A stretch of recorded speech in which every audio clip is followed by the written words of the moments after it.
Hello दोस्तों, स्वागत है आप सभी का आपके अपने YouTube channel M world point में। आज प्रैक्टिस सेट नंबर 48 लेके आए हैं। आप भी हमारे साथ प्रैक्टिस सेट लगाइए और कमेंट बॉक्स में बताइए आपके कितने क्वेश्चन सही होते हैं। तो शुरू करते हैं आज का प्रैक्टिस सेट। देखते हैं पहला क्वेश्चन। निम्न में से किसे आधुनिक भारत का पिता कहा जाता है? तो आधुनिक भारत का पिता यानी पुनर्जागरण का पिता भी कह सकते हो। जिनको कहते हैं तो राजा राममोहन राय को आधुनिक भारत का पिता कहा जाता है। ठीक है, इन्होंने ब्रह्म समाज की स्थापना की थी। ठीक है, कब की थी? तो 1828 में की थी। इनको राजा की उपाधि किसने दी थी? तो इनको राजा की उपाधि दी थी अकबर सेकंड ने। ठीक है, पहला प्रश्न देखिए, चार मीनार कहाँ स्थित है? तो चार मीनार आपका हैदराबाद में स्थित है। जबकि कुतुब मीनार कहाँ है? तो कुतुब मीनार आपका दिल्ली में स्थित है। और ताजमहल आपका कहाँ है? ताजमहल आपका आगरा में।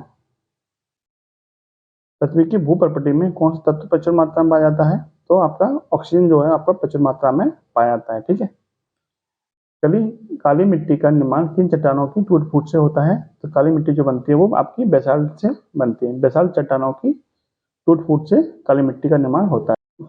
आगे के प्रश्न देखिए, भीम का विस्तारित रूप क्या है? तो भीम का विस्तारित रूप है भारत इंटरफेस फॉर मनी। ठीक है, Bharat interface for money. Option number B आपका क्या हो जाएगा सही आंसर।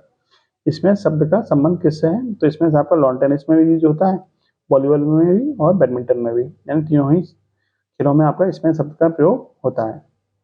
आगे के प्रश्न, अबेद पुरस्कार किस क्षेत्र में महत्वपूर्ण योगदान के लिए दिया जाता है? तो ये गणित के क्षेत्र में दिया जाता है। अबेद पुरस्कार को गणित का नोबेल भी कहा जाता है। ठीक है, गणित का नोबेल पुरस्कार भी कहा जाता है। लोटस निम्न में से किसका नाम है? लोटस इनमें से किसका नाम है? तो कंप्यूटर सॉफ्टवेयर का नाम है लोटस। ठीक है, किसी अपराधी के प्रत्यर्पण हेतु गिरफ्तार करने के लिए इंटरपोल को कौन सा नोटिस जारी करना होता है? तो इंटरपोल को कौन सा नोटिस जारी करना पड़ता है जो आपका अपराधी होता है उसे गिरफ्तार करने के लिए? तो रेड कॉर्नर नोटिस बोलते हैं उसको बोलते हैं रेड कॉर्नर नोटिस। निम्न में से किसे प्यासी भूमि का देश भी कहा जाता है? तो जो ऑस्ट्रेलिया है उसको प्यासी भूमि का देश कहा जाता है। ठीक है, क्योंकि यहाँ पानी पीने के पानी की कमी है। और कंगारू कहाँ पाए जाते हैं? तो कंगारू भी आपके ऑस्ट्रेलिया में ही पाए जाते हैं। आगे के प्रश्न 2011 की जनगणना के अनुसार सर्वाधिक लिंगानुपात वाला केंद्र शासित प्रदेश कौन सा है? तो सबसे ज्यादा जो लिंगानुपात पाया जाता है वो किस केंद्र शासित प्रदेश में पाया जाता है? वो है आपका पांडिचेरी, यानी पुदुचेरी में सबसे ज्यादा लिंगानुपात पाया जाता है। भारत का प्रथम नागरिक किसे कहते हैं? तो भारत का प्रथम नागरिक भारत के राष्ट्रपति को कहा जाता है।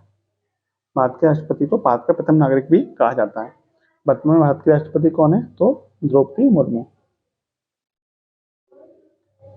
आगे के प्रश्न, ग्रीन पीस का मुख्यालय कहाँ स्थित है? तो ग्रीन पीस का मुख्यालय आपका एम्स्टर्डम में पड़ता है। कहाँ पड़ता है? तो एम्स्टर्डम में ग्रीन पीस का मुख्यालय पड़ता है। नेशनल कैडेट कोर यानी एनसीसी की स्थापना किस वर्ष की गई थी? तो 1962 में नेशनल कैडेट कोर की स्थापना की गई थी।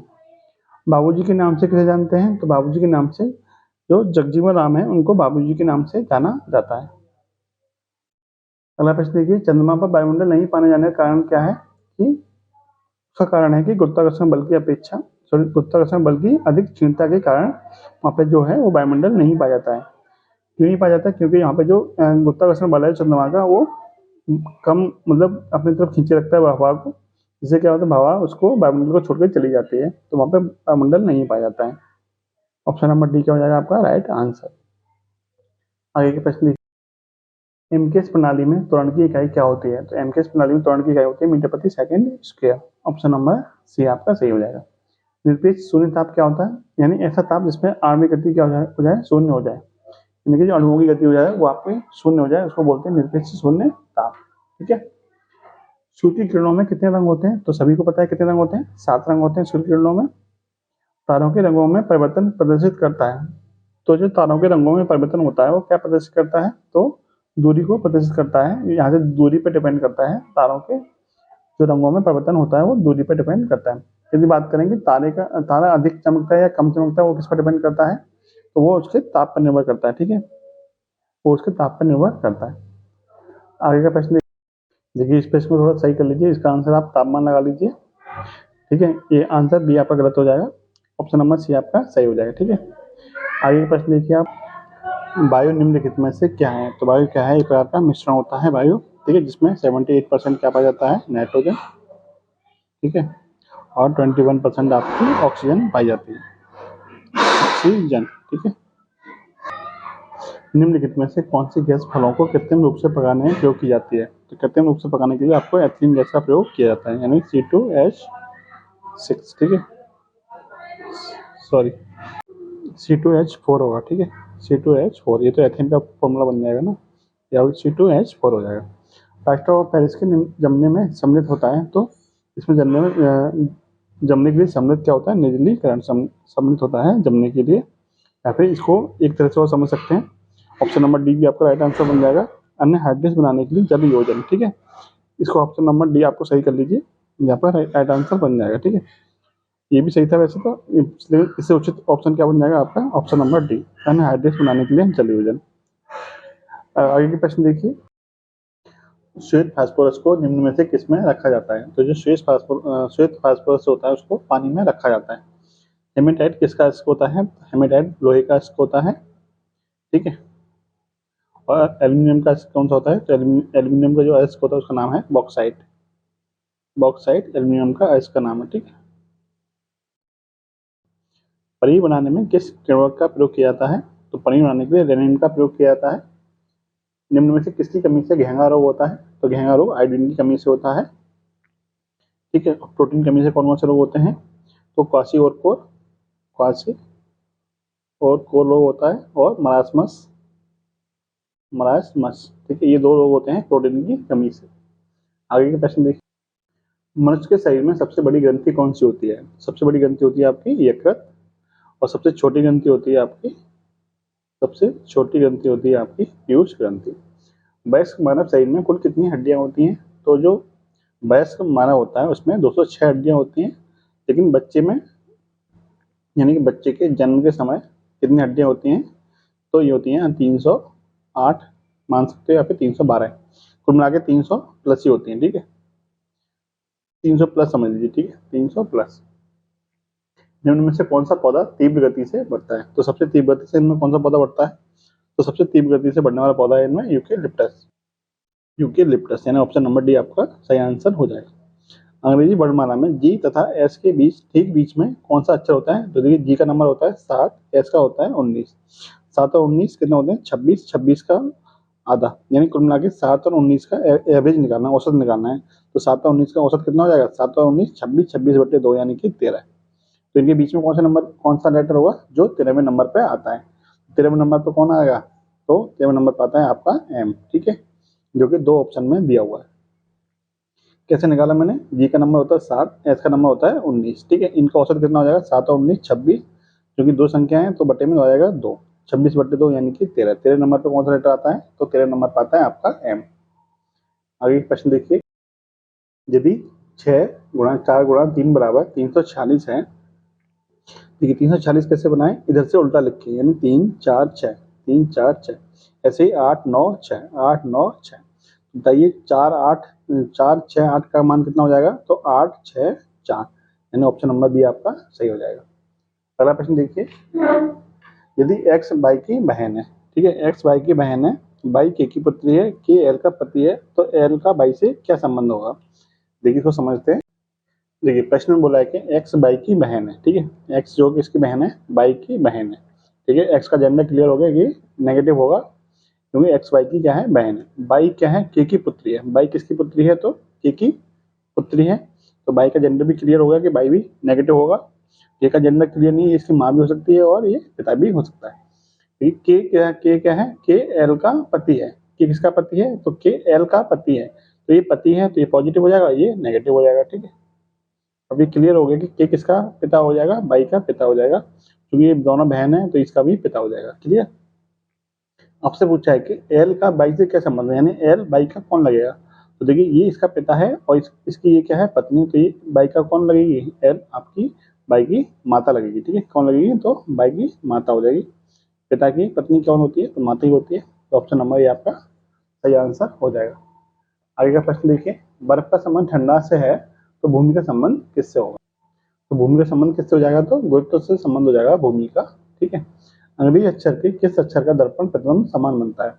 यानी कि ऐसा कौन सा अक्षर है जिसको जैसे मान लीजिए दर्पण कहाँ लगता है, दर्पण आपको इस तरह से लगता है, यानी इधर इधर हम कोई भी लेटर लिखते हैं तो उधर भी हमें सेम ही दिखाई देगा।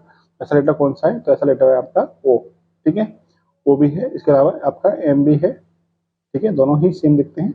आई भी है, एच भी है, बहुत सारे लेटर है जो कि आपके दर्पण प्रतिबिंब इनके सेम ही बनते हैं। ठीक है, 4000 में छोटी से छोटी क्या संख्या घटाई जाए कि शेष बची संख्या 19 से पूर्णतः विभाजित हो जाए। तो देखिए कैसे सॉल्व करते हैं इसे। देखिए कैसे सॉल्व करेंगे, 19 का भाग करेंगे हम 4000 में। ठीक है, 19 दूनी 38, 2 बचेगा, 0 उतारेंगे, 19 का 19, 1 बचेगा और 0 उतारेंगे। अब तो भाग जाएगा नहीं, इसका मतलब हमारा शेष पर कितना बच रहा है, 10 बच रहा है। यदि हम इसमें 4000 में से 10 घटा देंगे तो ये संख्या हमारी 19 से पूरी पूरी कट जाएगी।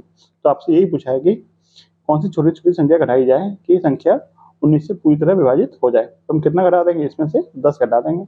ऑप्शन नंबर ये हमारा सही आंसर हो जाएगा। आगे के प्रश्न देखिए, 2.02 में भाग करना है आपको 0.2 का। तो देखिए ऊपर कितने अंक हैं, कितने अंकों के बाद पॉइंट है, 2 अंकों के बाद पॉइंट है और नीचे 1 अंक के बाद पॉइंट है। तो भाग में जो भी आंसर होगा उसमें कितने अंक के बाद पॉइंट आना चाहिए, तो 2 माइनस के 1 यानी कि 1 अंक के बाद में पॉइंट आना चाहिए। तो देखिए ऑप्शन कौन सा है जो 1 अंक के बाद पॉइंट है, इसमें एक ही ऑप्शन ऐसा है जिसमें 1 अंक के बाद में पॉइंट है। दूसरी तरीके से करके देख लेते हैं। देखिए ऊपर लिखा हुआ है 2.02, बटे में कितना है 0.2। यहाँ से पॉइंट हटाएंगे तो यहाँ पे एक 0 और लगाना पड़ेगा तभी तो पॉइंट हटेगा, बराबर हो जाएगा। अब 202 में 2 का भाग करने कितना आ जाएगा आंसर, तो आपका 10.1 ही आंसर आएगा। ठीक है, ऑप्शन नंबर बी आपका सही आंसर हो जाएगा। एन रूट ए का मान क्या होता है, तो ये जो घात होती है आपके बटे में चली जाती है, यानी ए की पावर कितना आ जाएगा 1/n, ए की power 1/n। Option number C आपका सही हो जाएगा। एक्स का मान बताइए, इसका एक्स का मान कितना हो जाएगा। तो देखिए ये पूरा कोण कितने अंश का होता है, पूरा कोण आपका 180 अंश का होता है, जिसमें से ये आपका 45 अंश का हो जाएगा। तो ये कितने अंश का बचेगा, तो 180 माइनस के 45 यानी कितने बचेगा 135 डिग्री का। ऑप्शन नंबर सी आपका सही हो जाएगा। आगे के प्रश्न देखिए, एक हौज में 7500 लीटर पानी आता है, यदि उसकी लंबाई कितनी है 20 मीटर, चौड़ाई 15 मीटर है, तो उसकी ऊंचाई कितनी होगी। तो देखिए इसको सॉल्व करते हैं। देखिए हौज का आयतन क्या होता है, हौज का आयतन होता है लंबाई गुणा चौड़ाई गुणा ऊंचाई। ठीक है, तो आयतन बराबर हो जाएगा, आयतन दे रखा है आपको 7500 लीटर। ठीक है, बराबर लंबाई गुणा चौड़ाई गुणा ऊंचाई। लंबाई कितनी रखी है 20 मीटर, चौड़ाई दे रखी है 15 मीटर और ऊंचाई कितनी है, ऊंचाई हमने h मान ली। ठीक है, क्योंकि ये किसमें है मीटर में, ये भी मीटर में है और ये h की क्या होगी मीटर में, तो ये आपका क्या बन जाएगा घन मीटर बन जाएगा। तो आपका घन मीटर बन जाएगा, लेकिन ये किसमें है लीटर में है, तो इसको भी हमें लीटर में चेंज करना पड़ेगा। तो एक घन मीटर बराबर होता है 1000 लीटर। इसमें हम किससे गुणा कर देंगे, 1000 से गुणा कर देंगे। अब ये आपका क्या बन जाएगा घन लीटर में, तो ये भी आपका किसमें है लीटर में ही है। तो आपके दोनों ही यूनिट क्या हो जाएंगे बराबर बराबर हो जाएंगे। अब इसको सॉल्व कर लेंगे और एच की वैल्यू निकाल लेंगे।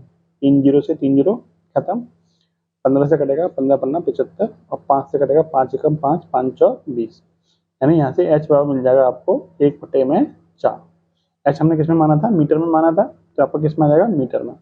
अब ऑप्शन हमारा किसमें दे रखा है, सेंटीमीटर में दे रखा है और मीटर में दे रखा है। तो 1/4 मीटर तो ऑप्शन में है ही नहीं है, लेकिन यदि हम इसको सेंटीमीटर में चेंज करेंगे तो 1/4 में मीटर को सेंटीमीटर में बदलने के लिए 100 से गुणा कर देंगे, 4 से कटेगा आपका ये 25 बार। तो एच बराबर कितना जाएगा, एच बराबर 25 सेंटीमीटर। ठीक है, एच की वैल्यू कितनी आएगी 25 सेंटीमीटर। नेक्स्ट देखिए, यदि थीटा की वैल्यू 0 से बराबर है और 0 से अधिक है, ठीक है, और 90 से कम है और 90 के बराबर है, तो टेन थीटा और कॉट थीटा का अधिकतम मान कितना होता है। तो टेन थीटा और कॉट थीटा का अधिकतम मान होता है वो आपका इन्फिनिट होता है, यानी कि अपरिभाषित हो जाता है। यदि x प्लस वाई का स्क्वायर बराबर 100 है और x माइनस वाई का स्क्वायर बराबर 36 है, तो x तथा y के मान ज्ञात कीजिए यदि x की वैल्यू क्या है y से अधिक है। देखिए x की वैल्यू यहाँ y से कम है तो ये आंसर नहीं हो सकता, x की वैल्यू यहाँ y के बराबर है तो ये भी आंसर नहीं होना चाहिए होगा, क्योंकि x की वैल्यू अधिक होनी चाहिए y से। लेकिन इस वाले ऑप्शन में x की वैल्यू y से अधिक है। इन दोनों ऑप्शन को आपके क्वेश्चन में रख के देख लेते हैं। x बराबर 8 है और y बराबर 2 है, x प्लस वाई कितना हो जाएगा 8 और 2 10, 10 का बार कितना होता है 100 जो कि दे रखा है, और x माइनस के बाई यानी कि 8 माइनस के 2 यानी कि 6 और 6 का बार कितना होगा 36। इसका मतलब ये हमारे समीकरण को संतुष्ट कर रहे हैं, तो ये हमारा क्या बन जाएगा राइट आंसर।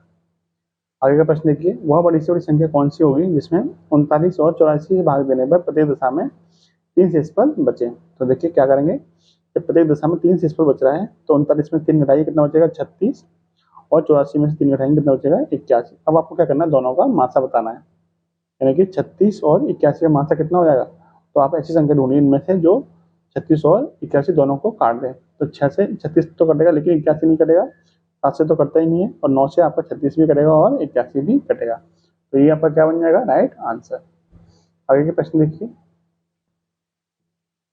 यदि राम की आय श्याम की आय से 25% अधिक हो तो श्याम की आय राम की आय से कितनी अधिक है।